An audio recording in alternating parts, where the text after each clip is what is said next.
O Catecismo em um ano.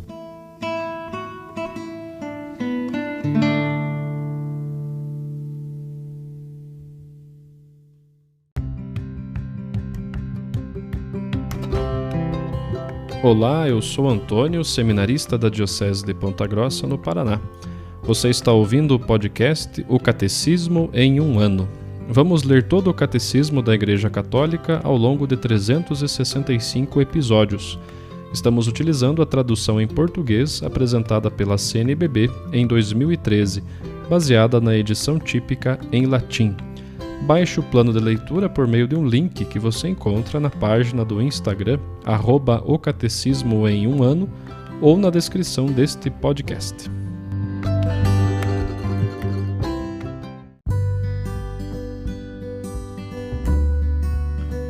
Estamos no dia 327, vamos continuar aqui a leitura do nosso catecismo. Nós estamos percebendo a oração revelada no Antigo Testamento. Hoje nós vamos ler então dos números 2574 a 2580.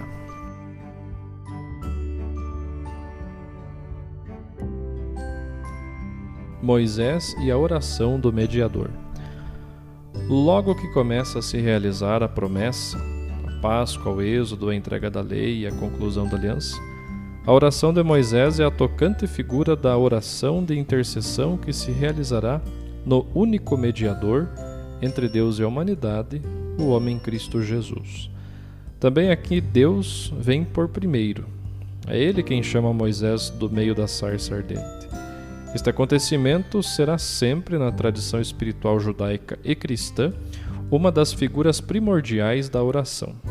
De fato, se o Deus de Abraão, Isaque e Jacó chama seu servo Moisés, é porque ele é o Deus vivo que quer a vida dos homens. Ele se revela para salvá-los, mas não sozinho, nem apesar deles. Chama Moisés para enviá-lo, para associá-lo à sua compaixão, à sua obra de salvação. Há, por assim dizer, uma imploração divina nesta missão. Moisés, depois de longo debate, conformará sua vontade com a de Deus Salvador. Mas nesse diálogo em que Deus se confia, Moisés também aprende a orar. Esquiva, se objeta e principalmente interroga. E em resposta a seu pedido que o Senhor lhe confia seu nome inefável, que se revelará em seus grandes feitos. O Senhor falava com Moisés face a face como alguém que fala com seu amigo.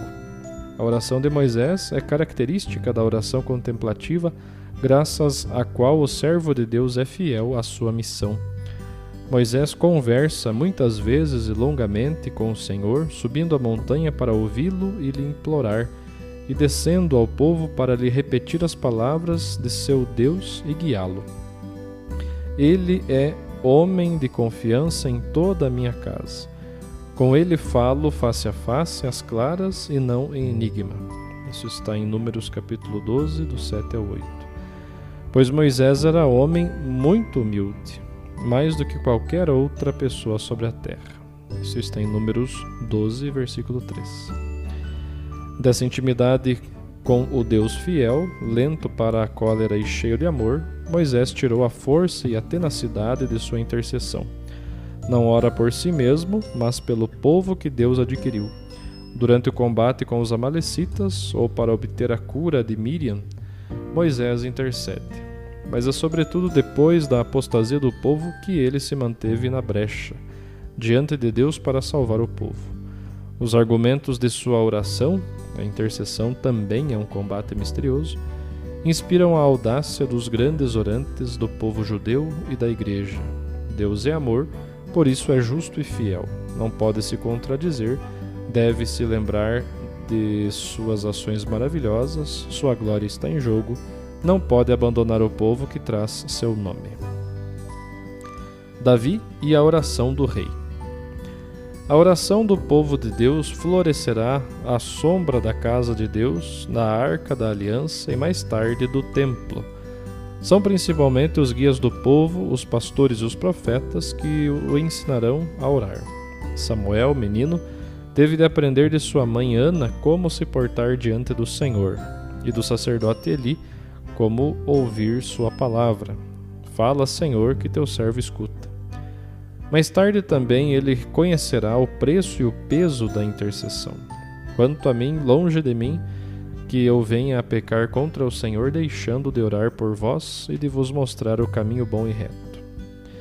Davi é por excelência o rei segundo o coração de Deus, o pastor que ora por seu povo e em seu nome, aquele cuja submissão à vontade de Deus, cujo louvor e arrependimento são modelo da oração do povo. Como ungido de Deus, sua oração é a adesão fiel à promessa divina, confiança cheia de amor e alegria naquele que é o único Rei e Senhor.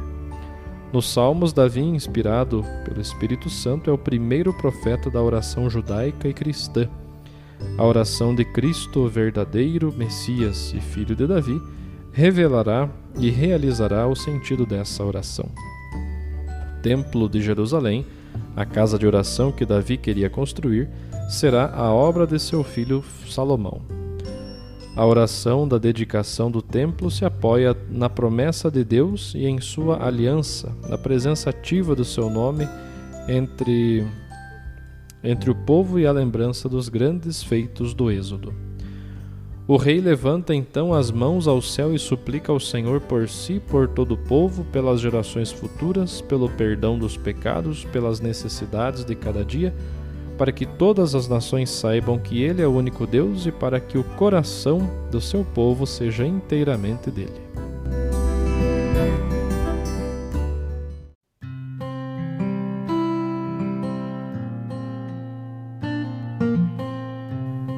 Hoje vamos ouvir a catequese do Papa Francisco sobre a oração de Moisés, proferida em 17 de junho de 2020.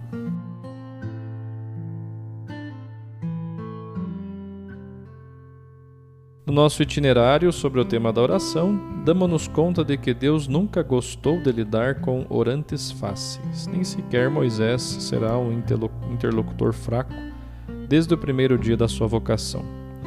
Quando Deus o chama, Moisés é humanamente um fracasso. O livro do Êxodo representa-o na terra de Madiã como um fugitivo. Quando era jovem, sentiu piedade de seu povo, pondo-se também da parte dos oprimidos. Mas depressa descobre que, apesar das boas intenções, das suas mãos não brota justiça, mas ao contrário violência. Eis que se desintegram os sonhos de glória. Moisés já não é um funcionário promissor destinado a uma carreira rápida, mas alguém que perdeu oportunidades e que agora apacenta um rebanho que nem sequer é seu. E é precisamente no silêncio do deserto de Madiã que Deus convoca Moisés para a revelação da sarça ardente. Eu sou o Deus do teu pai, o Deus de Abraão, de Isaque e de Jacó. Moisés escondeu o rosto, pois não se atrevia a olhar para Deus. A Deus que fala, que o convida a cuidar novamente do povo de Israel, Moisés opõe os seus receios e suas objeções. Não é digno daquela missão, não conhece o nome de Deus, os israelitas não acreditarão nele, tem uma língua que gagueja, e assim muitas objeções. A palavra que floresce mais frequentemente nos lábios de Moisés, em cada oração que dirige a Deus, é a pergunta: por quê? Por que me enviaste? Por que quereis libertar este povo? No Pentateuco há até um trecho dramático, onde Deus repreende Moisés pela sua falta de confiança. Falta que o impedirá de entrar na terra prometida. Está lá em Números, capítulo 20, versículo 12. Com estes temores, com este coração que muitas vezes vacila, como pode Moisés rezar? Na verdade, Moisés parece um homem como nós. E isto também acontece a nós. Quando temos dúvidas, mas como podemos rezar? Nós conseguimos rezar. E é com a sua fraqueza e também com a sua força que ficamos impressionados. Apesar de ser encarregado por Deus de transmitir a lei ao seu povo, de ser fundador do culto divino, de ser mediador dos mistérios mais altos, contudo não deixa de manter estreitos vínculos de solidariedade com seu povo, especialmente na hora da tentação e do pecado. Sempre ligado ao seu povo, Moisés nunca perdeu a memória do seu povo. E esta é uma grandeza dos pastores: não esquecer o povo, não esquecer as raízes. É isto que Paulo diz ao seu amado jovem bispo Timóteo: recorda a tua mãe e a tua avó, as tuas raízes, o teu povo. Moisés é tão amigo de Deus que pode falar com ele face a face. E permanecerá tão amigo dos homens que sentirá misericórdia pelos seus pecados, pelas suas tentações, pela inesperada nostalgia que os exilados têm em relação ao passado, lembrando-se de quando estavam no Egito. Moisés não nega a Deus, pois também não nega seu povo. É coerente com seu sangue, é coerente com a voz de Deus. Portanto, Moisés não é um líder autoritário nem despótico, pelo contrário. O livro dos Números define-o mais humilde e paciente do que qualquer homem sobre a terra. Verificar lá o capítulo 12, versículo 3.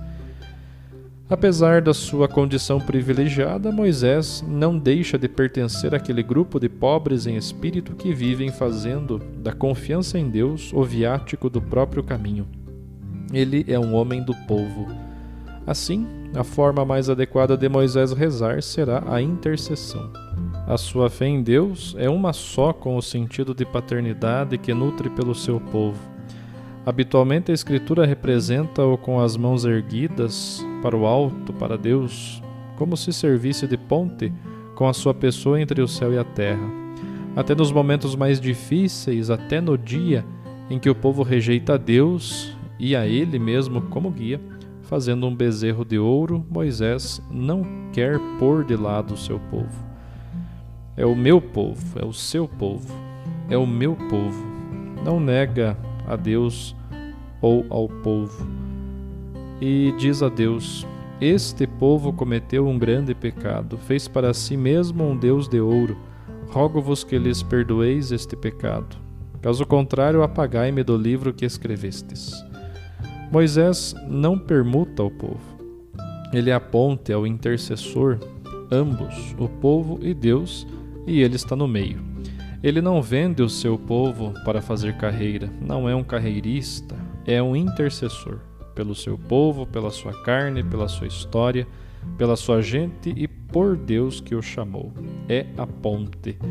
Que bom exemplo para todos os pastores que devem ser ponte. É por isso que se chamam pontífex, pontes. Os pastores são pontes entre o povo a que pertencem e Deus, a quem pertencem por vocação. Assim é Moisés: perdoai, Senhor, o seu pecado, pois se não perdoardes, apagai-me do livro que escrevestes. Não quero fazer carreira com o meu povo. E esta é a oração que os verdadeiros fiéis cultivam na sua vida espiritual. Embora experimentem as falhas das pessoas e a sua distância de Deus, estes orantes não as condenam nem as rejeitam. A atitude de intercessão é própria dos santos, que, a imitação de Jesus, são pontes entre Deus e o povo.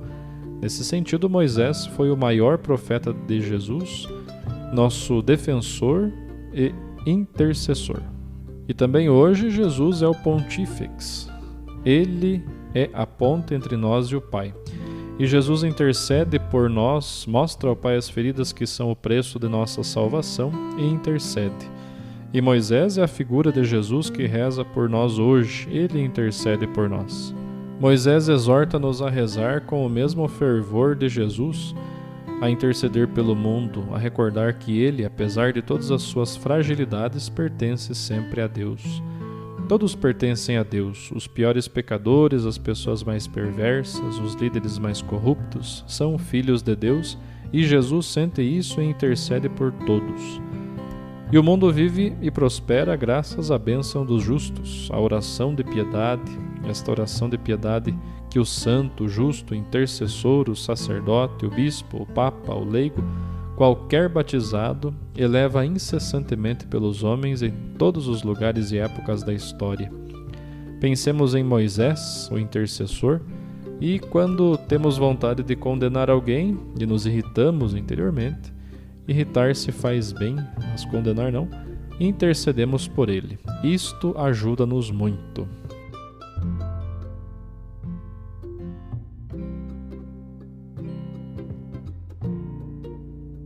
Os textos dos discursos papais encontram-se na íntegra no site da Santa Sé, vatican.va.